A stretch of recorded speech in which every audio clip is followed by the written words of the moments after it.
Hello বন্ধুরা, কেমন আছো তোমরা সবাই? মন্টুন চ্যানেলে তোমাদের জন্য নিয়ে চলে এসে আরও একটা মজাদার নতুন গল্প। যারা এখনও অবধি সাবস্ক্রাইব করনি তারা তাড়াতাড়ি সাবস্ক্রাইব করে নাও, আর নতুন নতুন ভিডিও পেতে হলে বেল আইকনটা অল রেখো, তাহলে সহজেই নোটিফিকেশন তোমাদের কাছে পৌঁছে যাবে। চলো শুরু করা যাক আজকের গল্পে। রামচন্দ্রপুর গ্রামে সতীনাথ থাকতো তার স্ত্রীকে নিয়ে।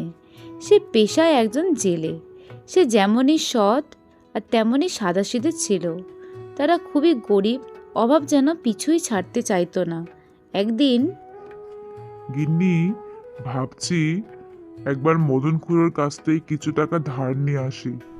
তাই দেখো, যদি কিছু টাকা পাওয়া যায়। ঘরে তো কিছুই নেই, কি করে চালাবো সংসার কিছুতেই বুঝতে পারছি না। এভাবে ধার করে চালালে আর কতদিন চলবে বলো তো? একটা কিছু উপায় বার করতেই হবে। যাই দেখি মদন খুড়োর কাছ থেকে যদি কিছু টাকা ধার পাওয়া যায়। খুড়ো, ও খুড়ো, আছো নাকি গো বাড়িতে? কে রে? ও সতীনা, তুই বল কত টাকা চাই তোর, কিন্তু এই শেষবারের মতন দিচ্ছি। হ্যাঁ, এরপরে কিন্তু আমি আর দেবো না, বলে দিলুম। হ্যাঁ, মনে থাকে যেন। না না না না খুড়ো, তুমি চিন্তা করো না, তোমার সময় মতন আমি টাকা দিয়ে যাব। তুমি আমার যে প্রচুর উপকার করলে, আমি এই উপকার জীবনে ভুলবো না গো। আসি তাহলে এখন। যত সব সকাল সকাল সব চলে আসে টাকা চাইতে। যাই গিয়ে স্নানটা সেরে নিয়ে আসি। খেতে দেবে গিন্নি, আবার খাবার নিয়ে বসে আছে। যাই। সতীনাথ তো টাকা নিয়ে চলে আসলো। সে ভাবলো একবার নদীর দিকেই যাক, মাছ ধরে নিয়ে আসুক। সেই ভেবে সে নদীর পথে রওনা হলো। কিন্তু এবার মাছ ধরতে গিয়ে সে এক অদ্ভুত কাণ্ড ঘটে গেল। দেখলো একটা সোনার মতন মাছ সতীনাথের সাথে কথা বলছে। সে তো অবাক হয়ে গেল। মাছটা তার থেকে প্রাণের ভিক্ষা চাইল। সতীনাথ এমনিতেই খুব দয়ালু, তাই সে সহজেই মাছটাকে ছেড়ে দিল। তখন মাছটি তার উপকারের বদলে তাকে বলল, তুমি যে কোনো 3টে বর আমার থেকে চাও। সতীনাথ তো খুব একটা লোভী মানুষ ছিল না। সে মাছটিকে বলল, আমার কিছুই চাই না বন্ধু, তুমি সুখে থাকো, এটাই আমি চাই। সোনার মাছে তখন খুব দয়া হলো। তখন সোনার মাছ বলল যে সে সব জানে সতীনাথের ব্যাপারে, তাই সতীনাথের যা যা অভাব আছে সে সব দূর করে দেবে।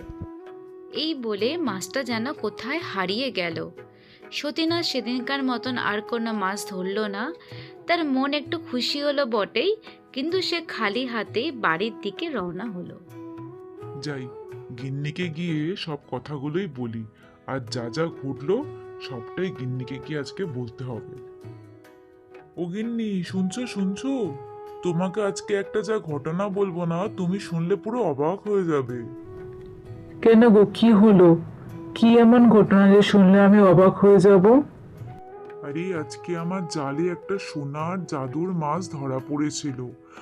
সে আমার থেকে না প্রাণ ভিক্ষা চেয়েছিল, তাই তাকে আমি ছেড়ে দিয়েছি। সে খুশি হয়ে আমাকে 3টে বর দিয়েছে, যে বরেতে আমাদের সব অভাব দুঃখ সব দূর হয়ে যাবে। সে কি গো, সে আবার হয় নাকি? তুমি সত্যি কথা বলছো? হ্যাঁ গো, কালকে সকাল হলেই বোঝা যাবে। চলো আজকে খাওয়া দাওয়া একটু করে নিই।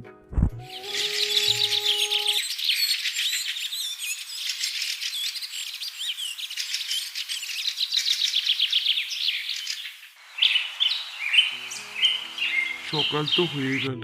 আরে এ কি দেখছি আমি, আমার বাড়িটা দোতলা হয়ে গেল। আরে যাই তো গিন্নিকে গিয়ে ডাকি, দেখি। ও গিন্নি, গিন্নি, ও গিন্নি। আরে দেখো না, আমার গায়ে কত গয়না, নতুন শাড়ি, আমি তো কিছুই বুঝতে পারছি না। কি হলো বলো তো? হা হা গিন্নি, বুঝতে পারলে? এই সবই কিন্তু সোনার মাছের উপকার। এইভাবে সতীনাথের জীবনে সমস্ত অভাব দূর হয়ে গেল, আর তাদের সম্পত্তিও অনেক হলো। আর ওদিকে মদন খুড়ো ভাবতে লাগলো, এত গরিব থেকে এত সম্পত্তির মালিক কি করে এরা হলো। হ্যাঁ গা, বলি শুনছো? দেখেছো ওদিকে সতীনাথদের কত পয়সা করেছে? যে একদিন ভিখারি ছিল, পয়সা চাইতে আসতো, তাদের এখন এত বড় বাড়ি, এত সোনাদানা, এটা খবর নাও দেখিনি কি করে হলো? ঠিক বলেছ পটলা সুন্দরী, দেখছি দাঁড়াও খবর নিয়ে।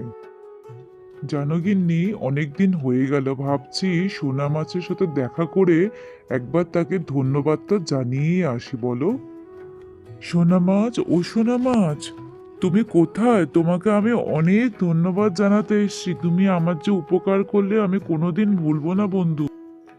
এরকম বলো না মাঝি ভাই, তুমি আমার প্রাণ বাঁচিয়েছো, তুমি হলে আমার আসল বন্ধু। তোমরা সবসময় সুখে থাকো, সেটাই আমি চাই।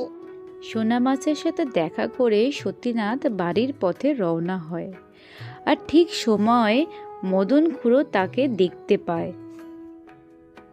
এই সতীরাজ, শোন শোন, এই সত্যি করে বলতো, তুই এত টাকা কোথা থেকে পেলি? চুরি চামারি করলি না ডাকাতি করলি রে?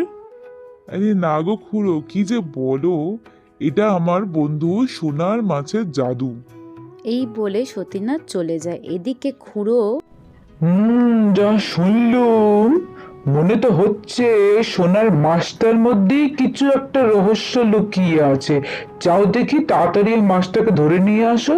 একটা আমি যে পাত্র রাখছি জল দিয়ে, ওকে রেখে দেবো। মদন খুড়ো চলল সোনার মাছের কাছে। এই সোনা মাছ, চল তোকে আমি ধরে নিয়ে আমার বাড়িতে নিয়ে যাব, চল। তুই সতীনাথকে অনেক টাকা পয়সা দিয়েছিস, এবার আমার পালা, তোকে আমাকেও দিতে হবে।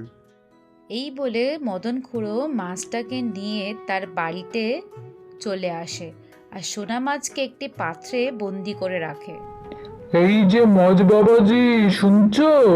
যতক্ষণ না তুমি আমাদের সোনাদানা আরো বেশি করে না দিবে, তোমাকে কিন্তু আমরা ছাড়বো না, এখানে বন্দি রাখবো বলে দিলাম।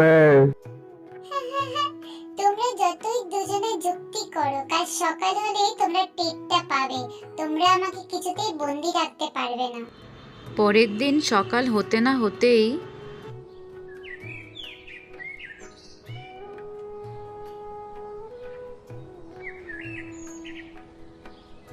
ও পটলা সুন্দরী, মাছটা তো আর নেই গো আর মেস্তার মধ্যে, গেল কই দেখি বলো দেখিনি।